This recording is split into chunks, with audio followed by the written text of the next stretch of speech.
नागपुर में शादी के नाम पर ठगी का ऐसा खेल सामने आया है जिसे सुनकर आप भी हैरान रह जाएंगे। गुजरात से आए एक युवक को पहले शादी का सपना दिखाया गया, फिर उससे 70,000 रुपए और सोने के गहने ले लिए गए। फर्जी शादी का पूरा ड्रामा तब बेनकाब हुआ जब कथित दुल्हन का पति मौके पर पहुंच गया। अब इस मामले में मुख्य आरोपी रानी उर्फ कोमल जितेंद्र पांडे को भी गिरफ्तार कर लिया गया है। आखिर कैसे रची गई यह पूरी साजिश और पुलिस की जांच में अब तक क्या सामने आया है, देखिए यह रिपोर्ट।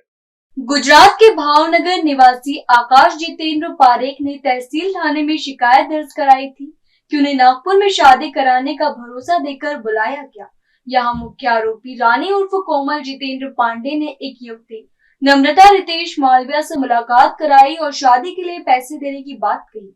शिकायत के मुताबिक फरियादी को पहले युवती और उसके परिजनों से मिलवाया गया। इसके बाद एटीएम से 70,000 रुपए निकलवाए गए और सोने के गहने भी ले लिए गए। फिर एक विवाह संस्था से शादी कराने की तैयारी का नाटक किया गया। इसी दौरान कथित दुल्हन नम्रता रितेश मालविया का पति अचानक मौके पर पहुंच गया और इसे महिला को अपनी पत्नी बताया। इसके बाद वहां विवाद हुआ और फरियादी को अपने ठगी होने का एहसास हुआ, जिसके बाद उन्होंने तहसील थाने में शिकायत दर्ज कराई। पुलिस जांच के अनुसार पहले नम्रता नितेश मालविया को गिरफ्तार किया था। अब इस मामले में मुख्य आरोपी रानी उर्फ कोमल जितेंद्र पांडे को भी गिरफ्तार कर लिया गया है। फिलहाल तहसील थाना पुलिस मामले की विस्तृत जांच कर रही है। पुलिस यह पता लगाने में जुटी हुई है कि इस वारदात में कौन कौन शामिल था और क्या शादी के नाम पर लोगों को निशाना बनाने वाला कोई संगठित ठगी का नेटवर्क सक्रिय है। पोलीस स्टेशन तहसील येथे अपराध क्रमांक 158/2026 कलम 318(4), 115(2), 352, 35 भारतीय न्याय संहितेनुसार गुन्हा दाखल करण्यात आलेला आहे। यातील जे फिर्यादी आहे आकाश जितेंद्र पारेख, वय 35 वर्षे, राहणार भावनगर, गुजरात, हे यांचं वय 35 झालं, परंतु लग्न कोणाशी होत नसल्याने त्यांनी त्यांच्या मित्रांना याबाबत सांगितलं होतं की मला लग्न करायचं आहे। त्यावर त्यांच्या मित्रांनी त्याला सांगितले की नागपुरात एक मुलगी आहे किंवा एक महिला आहे जी अशा ज्यांचे लग्न होत नाही अशा लोकांचे लग्न जोडण्याचे काम करते। अशा माहितीवरून ते नागपुरात आले होते। यातील जी मुख्य आरोपी आहे रानी उर्फ कोमल जितेंद्र पांडे, वय 31 वर्षे, राहणार कुकरेजा बिल्डिंग जवळ, नागपूर, जरीपटका, अशी ही महिला आहे। आणि ती महिला मेयो हॉस्पिटल परिसरामध्ये सदर फिर्यादीला भेटली आणि लग्न करून देण्याचं आमिष दाखवलं, परंतु त्या मोबदल्यामध्ये काही पैसे द्यावे लागतील अशी तिने अट पण ठेवली होती।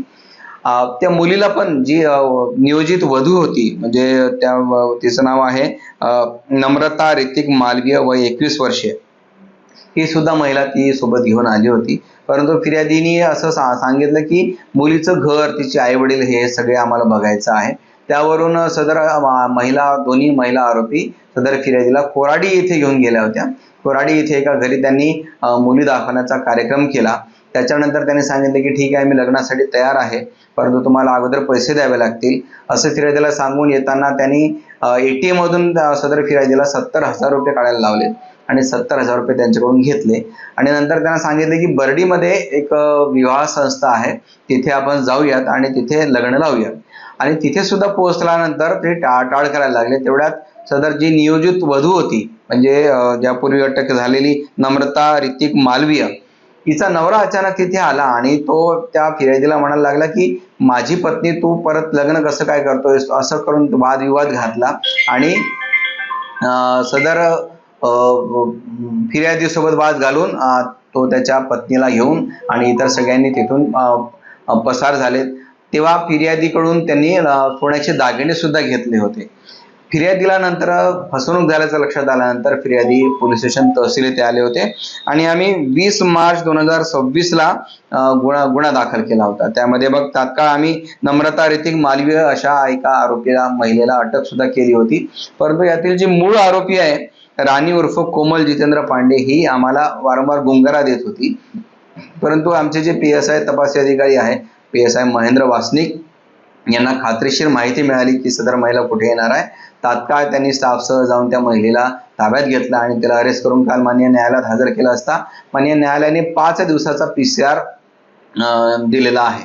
आता या PCR दरम्यान सदर महिलेसोबत अजून कोण कोण पुरुष आणि महिला होते, यांची गँग आहे किंवा काय आहे, याच प्रकारचे गुन्हे यांनी यापूर्वी कुठल्या पोलीस स्टेशन हद्दीमध्ये केलेले आहे किंवा या महिलेवर काय काय गुन्हे दाखल आहेत याची आम्ही सखोल माहिती घेत आहोत.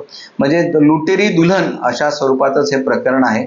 एखाद्याला लग्नाचं आमिष दाखवणे आणि त्याच्याकडून पैसे आणि दागिने लुबाडणूक करून नंतर पसारा करणे, अशा पद्धतीची ही मोडस या आरोपींची आहे. या महिला आरोपी आणि इतर पुरुष आरोपीने सुद्धा इतर अजून कुठे गुन्हे दाखल आहेत का यांच्यावर, याची आम्ही माहिती घेत आहोत.